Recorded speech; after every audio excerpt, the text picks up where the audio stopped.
Güzel Sanatlar Fakültesini bize biraz anlatmanızı rica edeceğiz başlangıçta. Tabii Güzel Sanatlar Fakültesi aslında bünyesinde Yeditepe Üniversitesi'nde hem plastik sanatlar ve resim, hem grafik tasarımı, tekstil ve moda tasarımı, tiyatro, gastronomi ve mutfak sanatları ve sanat ve kültür yönetimi bölümlerini barındırıyor. Bunlardan 2 bölümümüz merkezi sistemle alıyor. Sanat ve kültür yönetimi ve gastronomi ve mutfak sanatları merkezi sistem.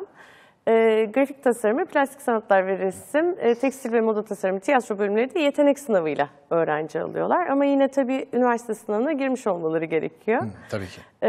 Bu şekilde. Güzel. Peki tabii şu ana kadar aslında öğrenci zaten karar vermiştir değil mi? O bellidir, onun yetenekleri, neye ilgi duyduğu, hayattaki hedefleri artık bellidir. Çünkü bunu neye bağlamaya çalışıyorum? Yani kimlerle buluşmak istersiniz akademide?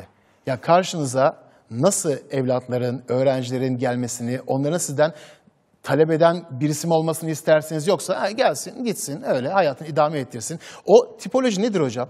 Aslında şöyle, öncelikle mutlaka gelip üniversiteyi ziyaret etmelerini, çok önemli, hocalarla görüşmelerini, okuyan öğrencilerle sohbet etmelerini, yani üniversite kampüs ortamına girip önce bir yaşamalarını tavsiye ederim. Çünkü aslında ne kadar seçim yaptıklarını düşünseler de yapacakları seçim bütün hayatları boyunca onlar için çok önemli olacak. Dolayısıyla güzel sanatlar alanında da geldikleri zaman görecekler. Çok farklı olanaklar var. Sanat ve tasarım artık dünyada çok önemli bir yer edindi.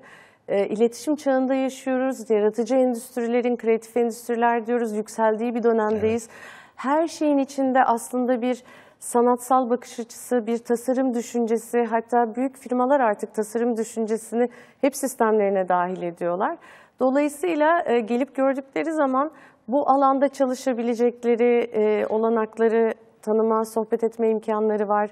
Aynı zamanda çift ana dal, yan dal programlarıyla artık bir şapka takmak yetmiyor. Mutlaka çift ana dal, yan dal, sertifika programı, konsantrasyon programı, modül programı kendilerini zenginleştirecek, hem eğitimlerini, hem sosyal hayatlarını, hem dünyaya bakışlarını, vizyonlarını zenginleştirecek çok çeşitli olanaklardan haberdar olmaları gerekiyor. Bu da tabii ancak biraz araştırmaları, tanımaları, gelip görmeleriyle de mümkün. O yüzden her zaman öğrencileri kampüsümüze bekliyoruz biz. Güzel. Güzel sanatlara ilgi duyan evlatların kampüste karşılaşacağı ilk şeylerden bir tanesi şu mudur? Ya ben hep öyle hayal ederim. Siz aslında onlara, Güzel Sanatlar Fakültesine gelen öğrenciye bir kıyafet veriyorsunuz. Bak diyorsunuz, bu senin, eğer bu alanda kalacaksan hayat boyu üzerine taşıyacağın bir kıyafet. Ve sen zamanla buna uyum sağlayacaksın, bununla tek vücut olacaksın. Böyle midir gerçekten bu? Aslında kimlik kazandırıyoruz bir nevi diyeyim. Hem toplumsal duyarlılığını geliştireceği, hem sanata ve tasarıma, sanat ve tasarım aracılığıyla dünyaya bakıp çözüm üretebileceği bir bakış açısı kazandırıyoruz. Hem güncel gelişmelerden haberdar olmasını sağlıyoruz, öğrenmeyi öğretiyoruz aynı zamanda. Çünkü çok hızlı değişen bir dönemden geçiyor dünya. Dolayısıyla adapte olabilen, öğrenebilen, bu imkanlara sahip olup bu imkanları değerlendirebilen ve yaratıcı düşünme konusunda kendini geliştirebilen öğrenciler istiyoruz. Çünkü hayatımız hep bir takım sorunları çözmekle geçiyor. Bütün dünya bunu yaşıyor. Evet. Öğrencilerin bu tür becerileri kazanması, alanına, mesleğine hakim olmakla birlikte mutlaka yan disiplinlerden beslenmesi, disiplinler arası çalışmaya alışması, bir yurt dışı deneyimi yaşaması, Erasmus, Exchange ve çeşitli olanaklarla ya da yurt dışından gelen farklı yine alanın önemli isimleriyle workshoplarla belki tanışması, bir network sağlaması staj imkanlarıyla, aynı zamanda kendi mezunlarıyla, kendi üniversitesinin mezunlarıyla da bir network oluşturması artık çok önemli. O yüzden yani sadece yetenek değil aslında. Aynı zamanda bu bir bakış açısı, bir düşünce sistemi. Yetenek sınavında da yaptığımız şöyle potansiyeline bakıyoruz öğrencilerin aslında. Nelere meraklı, nelerle ilgileniyor, kendini nasıl besliyor ve sanatın ve kültürün hayata ve topluma, endüstriye katkılarının farkında mı? Bunlara katkı sağlayabileceğini düşünüyor mu? Ve bu şekilde bir genel yetenek sınavından sonra da bölümlerimiz portfolyo değerlendirmeleri yapıyor. Portfolyolarda da öğrencilerin yine biriktirdikleri ilgi alanları, fotoğrafa mı meraklı, sinemayla ilgileniyor mu, işte sergi geziyor mu, kültür merkezlerine gidiyor mu? Bu tür aslında yatkınlıklarını değerlendiriyoruz diyelim ama bilerek gelmesini beklemiyoruz çünkü üniversitede öğrenecek zaten. Anladım. O yüzden hep yetenek sınavı dendiği zaman öğrencilerde biraz tereddüt oluşur. Dediğim gibi potansiyeline bakıyoruz. Zaten üniversiteye girdiğinde biz onu birçok farklı alanda dersle kazandırıyoruz Besliyorsunuz kendilerine. zaten. Evet. Hocam tabii benim bu söylediklerinizden anladığım şeylerden bir tanesi de şu. Ya eğer güzel sanatları seçecekse bir öğrenci aslında bir yaşam tercihi yapacak gibi görünüyor değil mi? Yani yaşamının her alanında artık orayı benimseyecek ve o sistemin içinde olacak. Evet, aynen öyle. Güzel. Ya ben tabii öneririm çünkü hakikaten ya Mustafa Kemal Atatürk'ün bir sözü vardır. Hepiniz biliyorsunuzdur. Hocam tabii ki siz de çok iyi biliyorsunuz. Ne diyor? Sanatsız kalan bir milletin hayat damarlarından bir tanesi kopmuş demektir. Dolayısıyla sanat dediğimiz şey aslında toplumu besliyor. Bizi güncel tutuyor. Geleceğe hazırlıyor her şeyden önce. Yani bir de herhalde daha güzel insanlar olmamıza sebep oluyordur. Evet, bu çok önemli çünkü duyarlı bireyler yetişmesi aynı zamanda sadece endüstriye ya da çalışma hayatına değil, topluma da fayda sağlayan bireyler yetiştirmek önemli. Ama aynı zamanda sanatı ve tasarımı toplumla buluşturmak da çok önemli. Biz aslında bizim en önemli misyonlarımızdan biri bu sanatı ve tasarımı toplumla buluşturmak. Çünkü yaptığımız bütün sergiler, yaptığımız etkinlikler, defileler, bunun dışında işte katıldığımız yarışmalar hepsinin odağında aslında toplumu da geliştirmek, onlara da bu bakış açısını kazandırmak var. Bu sergilerden, çalışmalardan bahsettiniz ya, ben birkaç tanesine katılma fırsatını buldum. Öğrencileri işin içinde gördüm ben. Bu kıymetli bir şeydir değil mi öğrenciler için? Çok kıymetli bir şey. Biz mezunlarımız için 25. yılımızda mesela Pera Müzesi'nde yüzleşme sergisini gerçekleştirdik. Ve bunu sadece İstanbul'da değil Ankara'da Cermodern'e de taşıdık. Bunun dışında Müze Gazhane'de etkinliklerimiz oldu. Harikaydı. Sanat fuarlarına katılıyoruz. CKM'de Caddebostan Kültür Merkezi'nde her zaman izleyiciyle buluşmaya çalışıyoruz.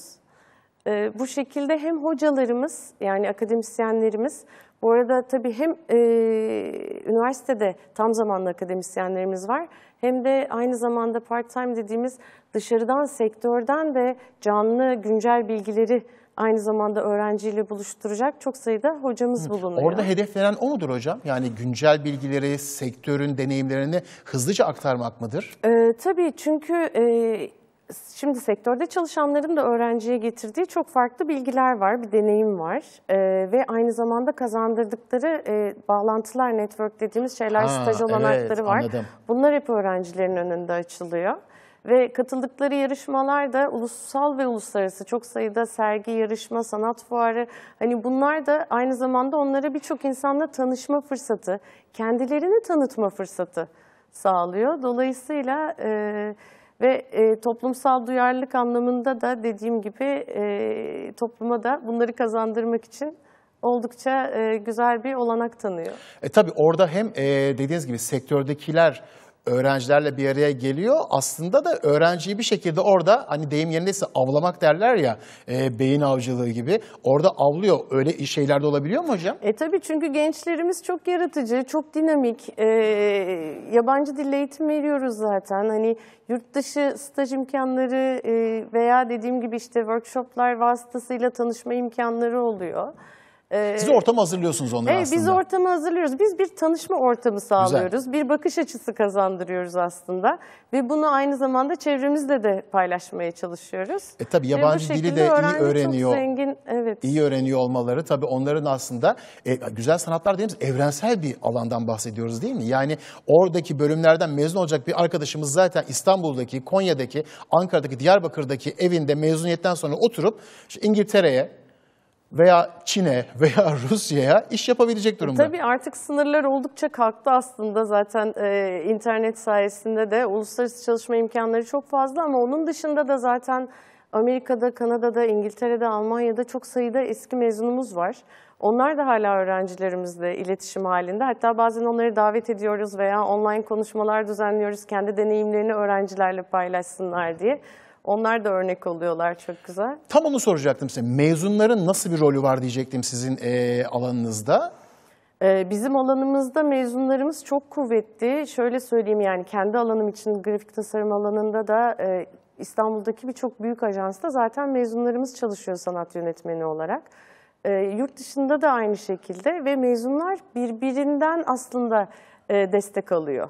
Bu çok önemli bir network. Böylece hayata atıldığı zaman ilk atılış çok önemlidir ya. Çok. Kendini yalnız hissetmiyor ve En tehlikeli, Yeditepe en zor alan odur. ailesinden aynen yani aileden birini bulmak kendini hem güvende hissettiriyor hem de aldığı eğitimi bildiği için güvenebileceğini biliyor aynı şekilde birbirine. Güzel. Abilik, ablalık yapıyorlar onlara, yol gösteriyorlar. Tabii öğrenciler de üniversiteden, akademiden zaten çok yetkin şekilde mezun oldukları zaman hayatta önlerine birçok fırsatı sunuyordur. Evet, aynı şekilde. Güzel sanatlar çok spesifik ve çok değerli bir eğitim. Bizim üniversitemizde, kurucu başkanımız da her zaman Güzel Sanatlar Fakültesine, sanata, tasarıma, mimarlığa çok Önem verir, değer verir. verdi. Aynı Evet. şekilde, evet. Hocam şeyden de bahsedelim biraz, çift ana dal ve yan dal imkanlarından bahsedelim mi? Tabii kampüs içinde, yani üniversite içinde baktığınız zaman gerek Güzel Sanatlar Fakültesi içinde öğrencilerimizin neredeyse yarıya yakını çap ya da yan dal dediğimiz işte çift ana dal ya da yan dal, çift diploma ya da yan dal yaparak kendilerini geliştirme imkanına sahipler. Ama bunun dışında Güzel Sanatlar Fakültesi ile mimarlık, hatta İngiliz Dili ve Edebiyatı, bambaşka bölümlerden öğrenciler gelip çift anadal anlaşmalarından faydalanıp çift diploma alabiliyorlar. Bu da onlara aslında iki farklı iş olanağı sağlıyor veya bazen birlikte işletebileceği, işte mimarlık ve grafik yaptı diyelim ki ya da tekstil moda tasarımıyla işte plastik sanatlar yaptı. Ortaya çok daha zengin bir çalışma olanağı ve çok daha yaratıcı portfolyolar çıkıyor. Güzel. Stajları? Siz destek oluyorsunuz evet, sanırım. Evet, stajlara biz destek oluyoruz. Öğrenciler kendileri de bulabiliyorlar. Evet, bulabiliyorlardır eminim ki. Birçok bölümümüzde staj zorunluluğu var zaten. Çünkü okulda öğrendiğin kadar çalışma hayatında da üniversitedeyken öğrenirsen çok daha erken başlamış oluyorsun hayata atılmaya. Onun avantajını kullanmalarını Az önce istiyoruz. söylediniz hocam, kampüs üniversitesi olmanın çift ana dal, yan dalda avantajları oluyor değil mi? Çünkü zamanı herhalde daha doğru kullanabiliyor, daha fazla disiplinle bir araya gelebiliyor. Kampüs üniversitesi olmanın aslında birçok alanda avantajı var. Hem özellikle sosyal alanda, çünkü üniversite dediğimiz yani tamamen sosyal bir hayattır gençler aslında. kimliğini oluşturduğu noktada, yani üniversitedeyken hem mesleğini hem sosyal kimliğini oluştururken kampüs ortamında birbirleriyle, farklı disiplinlerle, birbirleriyle tanışma olanakları, öğrenci kulüplerinden faydalanma olanakları, birçok projeye katılma, projeler de artık çok önem kazandı yurt içi ve yurt dışı. Onlar da aynı şekilde onların portfolyolarına ekleniyor. Dolayısıyla kampüste olmanın avantajı çok fazla tabii ki. Çünkü projelerin içinde hem kendileri var, hem akademisyenler olarak sizler Aynen, varsınız. birlikte Hem çalışılıyor. belki mezunlardan şu anda iş hayatının içinde olanlar var ve sektörün önde gelen isimleri var. Dolayısıyla hem bir araya geliyorlar, tanışıyorlar, hem birlikte bir çalışmaya başlıyorlar aslında. Evet, kesinlikle. Harikaymış. Güzel Hocam, bir öğrencilik hayatı bekliyor onları, öyle bir durumda değil. çok güzeldi bu. Son olarak da demin söylediğiniz konu çok önemli bence. Değerli gençler, adaylar, anneler, babalar, abiler, ablalar. Ne olur değerli hocamın söylediği gibi, eğer bir bölüm, bir üniversite seçmek istiyorsanız tabii ki bilgisayardan da bakabilirsiniz, telefonunuzdan da bakabilirsiniz ama hocam az önce söyledi, tekrar ondan duymak istiyorum. Ne yapsınlar hocam? Kampüsümüz her zaman açık. Mutlaka gelip hocalarımızla, öğrencilerimizle, ulaşabiliyorlarsa eski mezunlarımızla mutlaka sohbet etsinler, gelip yaşasınlar, görsünler diliyorum ben. Çünkü onu yaşamanın verdiği keyif ve umut çok farklı. Üniversiteye girmek bir umuttur. Bir hayata başlarsın ve o hayat kazandığın meslekle beraber devam eder. Onu kendilerinden dinlemek de aynı zamanda o umudu çok besliyor tabii. Dileriz hepsinin güzel hayatları olur. Ama sizin Aynı gibi şekilde. kıymetli akademisyenlerle buluşacakları için zaten ki ülkemizde çok değerli akademisyenlerimiz var. Onlarla buluşacakları için zaten evlatlarımız bence şanslılar. Ama şu sınav aşamalarını bir atlatsınlar, tercihlerini de güzelce yapsınlar zaten. Sonra karşınıza gelecekler, diyecekler ki hocam biz geldik ve ondan sonra size emanet olacak zaten. Evet, biz bekliyoruz. Çok teşekkür ediyorum. Ben teşekkür ederim hocam.